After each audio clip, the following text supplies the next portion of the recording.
umumnya manusia tidak sadar bahwa dirinya sudah divonis mati oleh Allah Subhanahu wa taala. Setiap yang berjiwa divonis akan wafat, mendapatkan maut. Sebetulnya kita sudah kena vonis, kita akan meninggal. Dan dahsyatnya hukum dunia masih diatur nih. Eksekusinya sekian. Waktunya kapan? Hukum Allah tidak memberikan waktu kapan Anda akan kembali.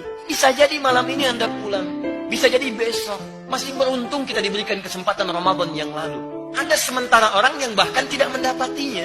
Jadi kalau Anda sudah diberikan Ramadan tahun ini, dan pasca Ramadan belum bisa jadi orang baik lagi, apa persiapan Anda untuk menghadap Allah Subhanahu wa taala? Anda sudah kena vonis.